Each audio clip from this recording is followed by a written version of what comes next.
किया जाता है, जरा गौर से सुनिएगा। कि बोला हैप्पी न्यू ईयर। हाँ बोला, अगर तू हमरा से प्यार कर तक बना तो तू जरूर हमरा के हैप्पी न्यू ईयर बोलबो। हां हैप्पी न्यू ईयर।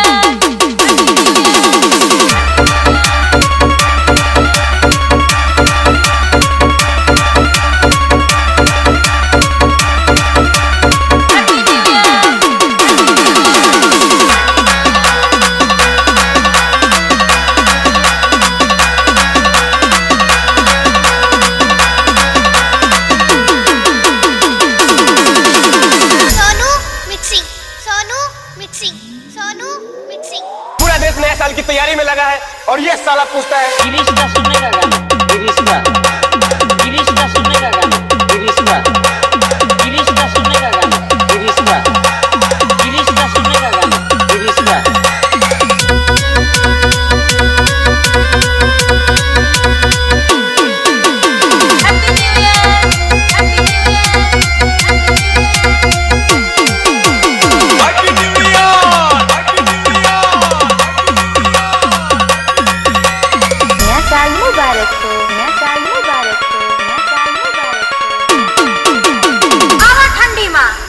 आवा, अगर हमरे प्यार में ताकत होई तो लेबराई छोड़ के हमार सही ठंडी में जरूर आई।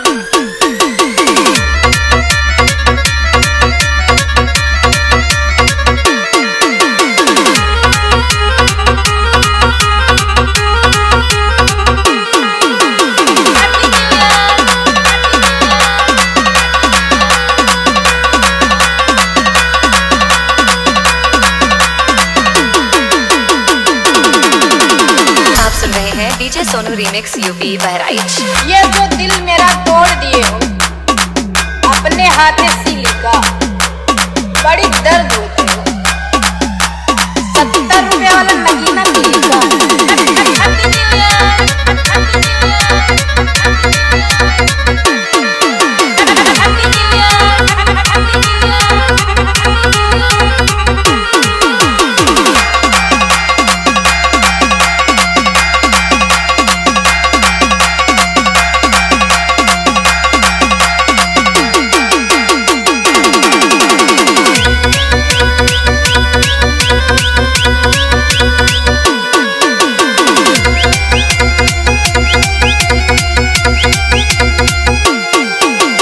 King of Bahraich, King of Bahraich, King of Bahraich, King of Bahraich, King of Bahraich, King of Bahraich, King of Bahraich.